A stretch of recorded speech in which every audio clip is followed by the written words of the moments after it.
Hi, this is Merlin. Thank you for joining us again at Lucky, an East Village neighborhood bar with an eclectic clientele, as we explore how conditions in America before Stonewall led to the riots that hot summer night in 1969 that became this ever-surging sense of pride, as evidenced in this year's Pride Parade. First, we meet up with Greta Schiller and Andrea Weiss, co-founders of Jezebel Productions, at the Quad Cinema Bar as they discuss their newly remastered documentary film, Before Stonewall, the making of a gay and lesbian community. Greta Schiller is an award-winning independent documentary film producer and director. The International Sweethearts of Rhythm, Paris Was a Woman, and The Man Who Drove with Mandela are some of her best-known work.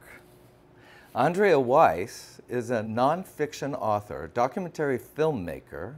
Her books include Paris Was a Woman, about lesbian life in Paris between the wars, Vampires and Violets, Lesbians in Film, and Stonewall, which we're here to talk about, which is the basis for the film Before Stonewall.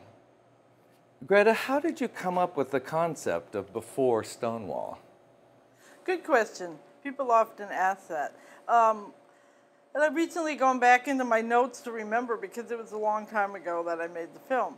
But in the late 70s, early 80s, Julia Reichardt and a couple of other feminist filmmakers were the first people to start using oral history as history in documentary films. And they did it because the history of women and working class people were written out.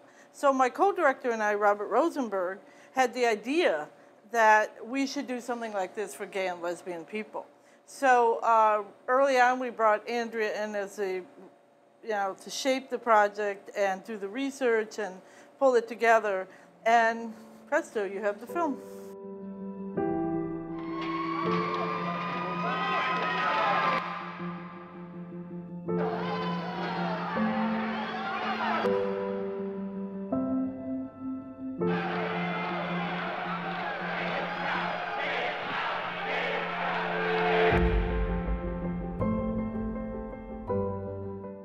Was the book a result of making the film?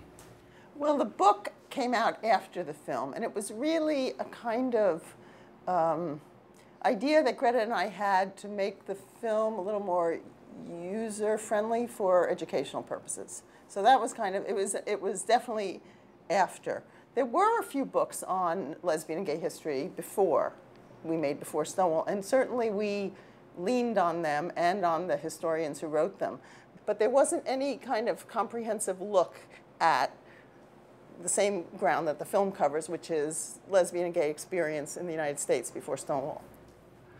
How did Stonewall turn from a shaming technique by the police and politicians into a rallying cry for our nation? Greta? Well, you know, it's interesting because the Stonewall riots, there was a homophile movement, but they were really focused on, we want to look like we're employable by the federal government. We want to blend into the dominant culture.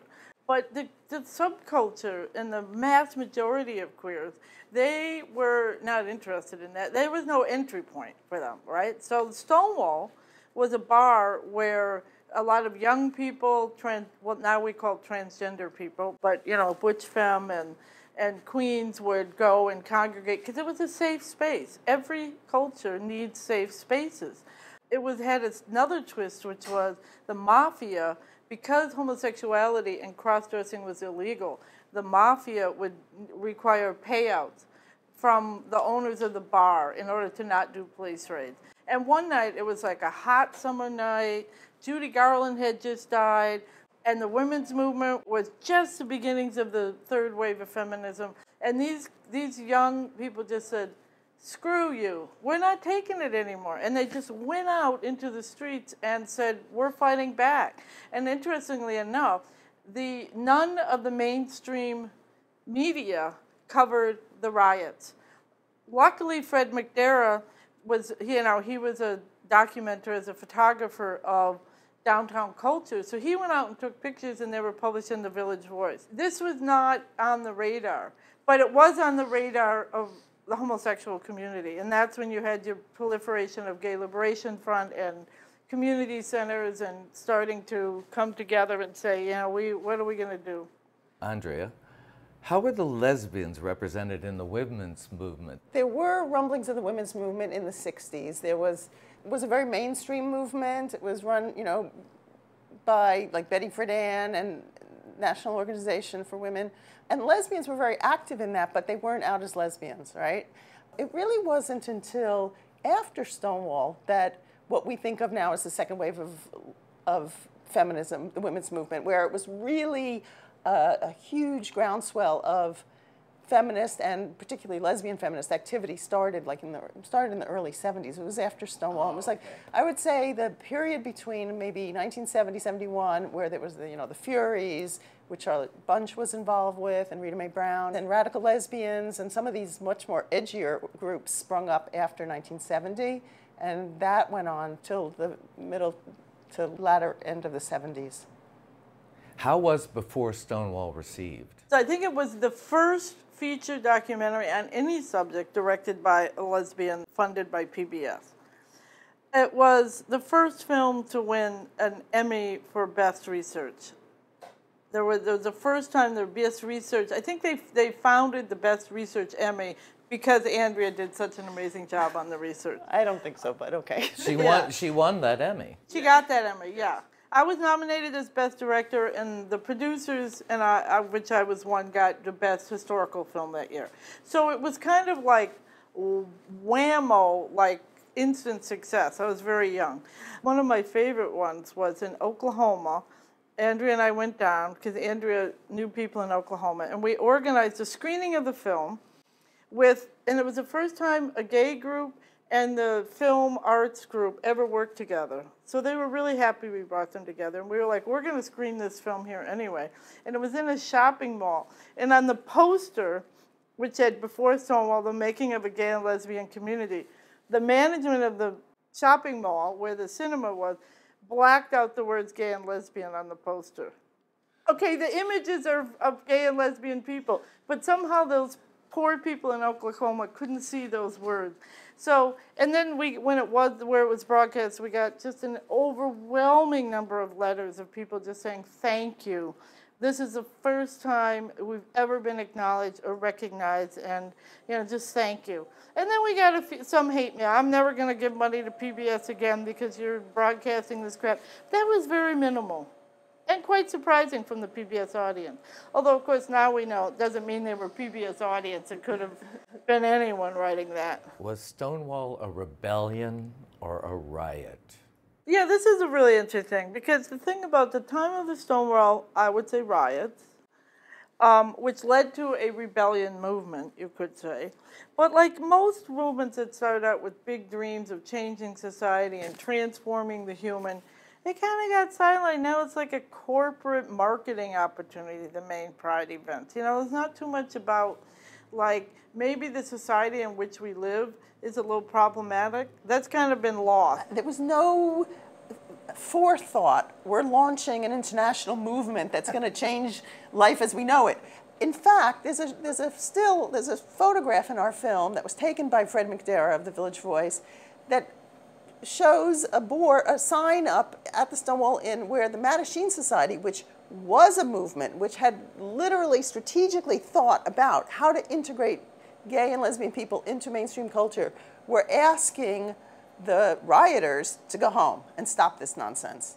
There's an image where that shows that they were actually against the riots. They thought it was going to hurt their efforts. I could see that. And so to say that it was a rebellion implies that there was a certain long-term strategy, and the long-term strategy was there was a long-term strategy, but it was in fact the opposite of what the rioters were doing, which was simply saying no. They were saying, we've had it, we're hot, we're bothered, we're not putting up with this anymore. And I'm sure they never could have imagined what they had instigated. Not at all, not at all. Well, where were you in 1969? I was in high school in Ann Arbor, Michigan, being part of the burgeoning, you know, lefty movement, anti-war movement, environmental movement. we would go and have rap groups with students at the U of M they could ask us questions about our life. That's good. And where were you in 1969? In 1969, I was 13 years old and preparing for my bat mitzvah. And I certainly didn't know I was a lesbian. I corrupted her. Oh, really? Well, you have been partners since the early 80s. Are you also partners in life? Yes. Very good. Did you get married? Yes, we did. We recently got married because our daughter said, Mom, you have to get married. What if they take the right away from you? And we're like, now that's a perspective. So we did. Because we were always like, who wants to get married? We don't believe in all this heterosexual crap and all this kind of we don't need the government, certainly not a church, to validate our relationship. But then she convinced us it was the right thing to do. That's what kids do. Is there a memorable moment with an audience member? It's funny. I think one of my recent memorable moments was when the film was invited to be at the Berlin Film Festival retrospective, great honor in 2016. One of a guy, 20-something film student guy, came up, he raised his hand, and he said, "When did you make this film?" And I said, "Well, let's see. It was released in Germany in, say, 1985." And he was like, That was before I was born. And it just feels so, he didn't use the word contemporary, it's so modern. I mean, wow. And then that's, of course, the greatest compliment you can get. And there was one old man that I will never forget who wrote to us because he had read about Before Stonewall in the local gay press. And he's basically, we still have that letter. I'm a senior citizen. I'm living on a very small fixed income. But I enclose $2 bills. I enclose $2 and will send you $2 the first of every month until the film is finished. Wow. You can't get support like that. That's what politicians are wishing for today from a million people. I mean, of course, $2 was, maybe $8 today, but still, it was not a big amount. But it meant so much to him that he pledged that he was going to do that until the film was finished. I want to thank both of you for coming today. Thank you. Yeah, thanks a lot.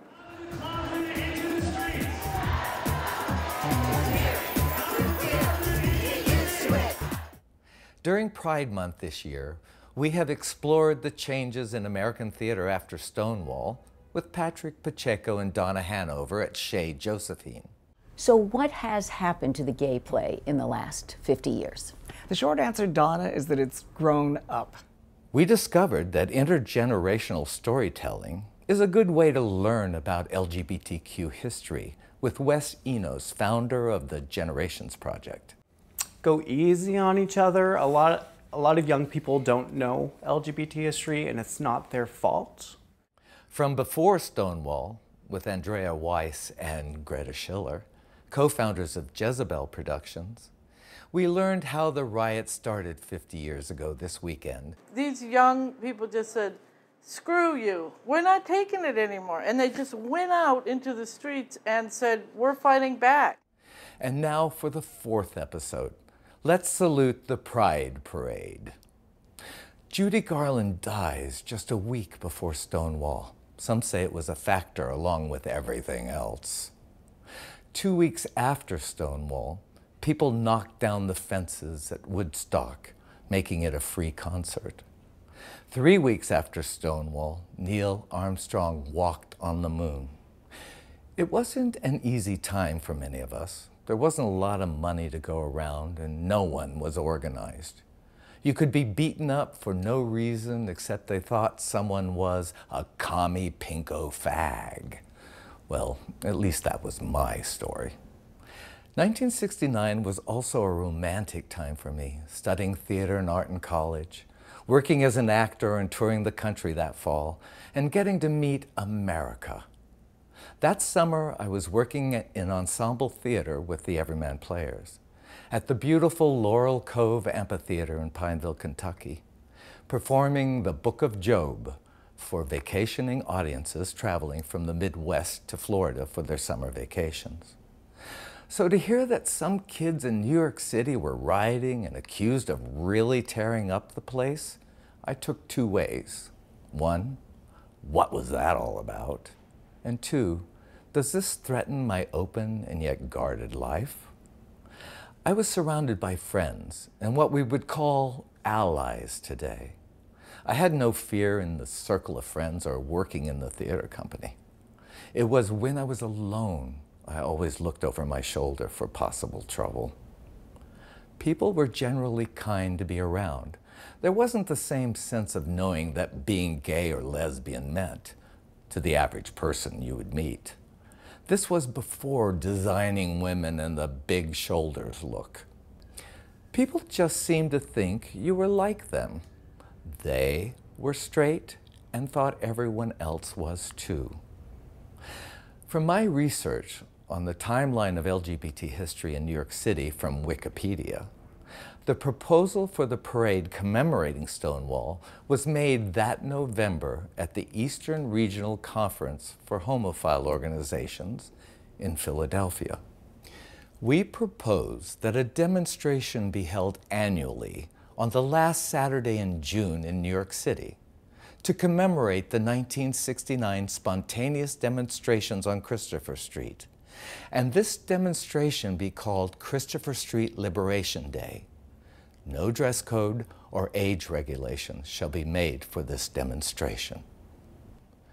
In January 1970, a small group began organizing and planning the first march, creating the Christopher Street Liberation Day Umbrella Committee. The Oscar Wilde Memorial Bookshop let the committee use their customer mailing list. Moving to New York in the spring of 1973, my first parade was from Central Park South to Washington Square. I remember coming uptown to Central Park from my East 4th Street and Avenue D village apartment and watching paraders getting ready. Then standing on the corner of Central Park South, watching everyone march out of the park for the venue in Washington Square. It turned out several of my future best friends and my first boyfriend in New York were at the same parade. The parade in those days was mostly just people having fun in groups with signs. I waited and watched till nearly the end. Nothing bad had happened while I was standing there. And there were so many of us that I felt safe. And I joined with the stragglers at the back of the parade marching downtown. It was exhilarating to be in a liberation parade. It was something to be out and in public and proud. There we were, marching to the village. When we got to Washington Square, the site was amazingly organized and the crowd filled the park. Bathhouse Betty, Bette Midler, sang that day at the Washington Square gathering. She sang "You Gotta Have Friends" to a roaring, appreciative crowd who were viewing one of the first celebrity sightings at a large gay event ever.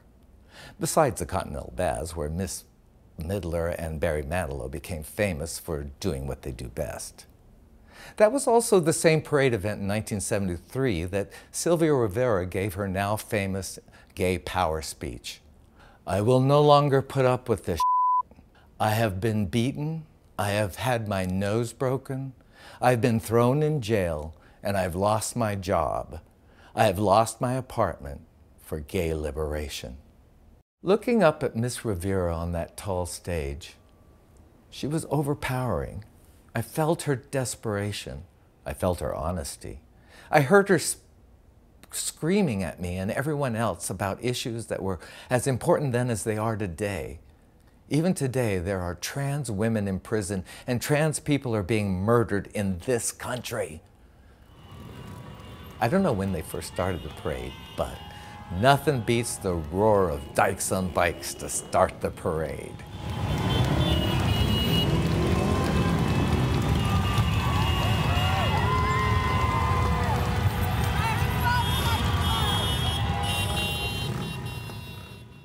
Here are two pics from the 1979 parade. And there is Sybil Bruncheon riding in the 1985 parade, muscles and all. After becoming the Empress of the Imperial Court of New York, Empress Sybil Bruncheon walked the parade in her coronation gown with some help from the crowd, it would appear. 1994 was the summer everyone came back to celebrate the 25th anniversary of Stonewall, and the city was packed. I'd never seen so many friendly gay faces in my life. Now, I can't prove this. I have no video clips or pics. I was in the entourage of, you may say tagging along, Mr. Def Leather for 1994. In 2005, Hillary joined the parade with high hopes and has shown her support for our community ever since. CUNY TV dove into the 2009 parade. And we have just seen in order gay cops, followed by the Stonewall veterans, and now passing us is the Gay Firemen's League. Daniel, how did we come so far from the quiet protest of 1979 to this extravaganza? It's incredible, right? So everybody, in unison, what they were chanting that night, out of the closet into the streets. Out of the closet into the streets. Daniel Horowitz and Lisa Kovacs actually plunged into the parade and found two prescient politicians marching. Daniel O'Donnell, New York State Assemblyman. What do you think? It's the 40th anniversary of Stonewall. What do you think New York signifies for gay Americans? Well, it's the birthplace of our gay rights movement. It's where everything changes, and change is supposed to happen here first. A little behind the 8 ball on marriage equality, but I'm pushing as hard as I can to fix that. And what do you think? Are we going to catch up? I'm getting married by the end of the year here in New York. Yes, I am. Plan? All right. Well, good luck with that. Thank you. Happy Pride. Happy Pride to you. And Scott Stringer, who is now the New York City Comptroller. And I think that elected officials who are not making this a priority, who think they can dodge this, I think are making a big political error. And I think you can see it and sense it at this parade more than any other time in the history of the movement. In 2016, after the Pulse nightclub massacre, Sarah Foti, Wilson Reyes Moreno, and I came downtown and joined the Latin Club celebration and met paraders who had been affected by the Pulse attack. Este traje está inspirado en mis amigos en Orlando, por eso son 49 mariposas. Vengo con la familia, primo y las niñas, siempre. Mira, leen el cartón, inglés, Spanish. Yo tengo 2 mamás y dos tíos. 200, 250 personas marchando con nosotros, con una bandera inmensa que compone a todas las banderas de países latinoamericanos, incluyendo España, haciendo presencia a ese nivel.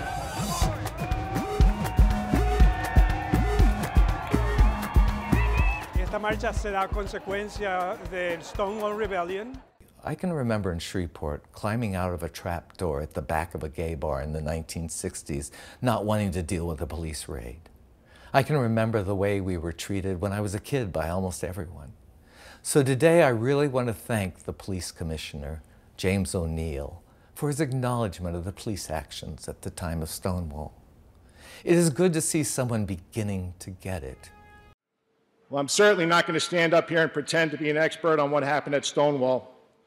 I do know what happened should not have happened. The actions taken by the NYPD were wrong, plain and simple.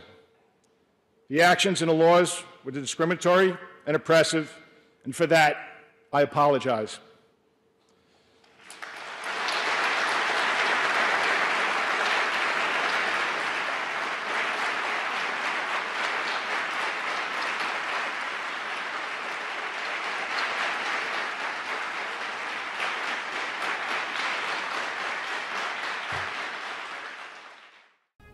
This isn't a na-na moment.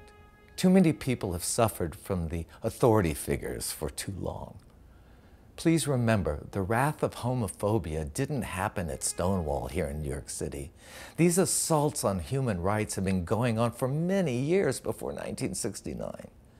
Oscar Wilde was imprisoned in 1895. I've walked in the parade several times since 1973. It is very different now.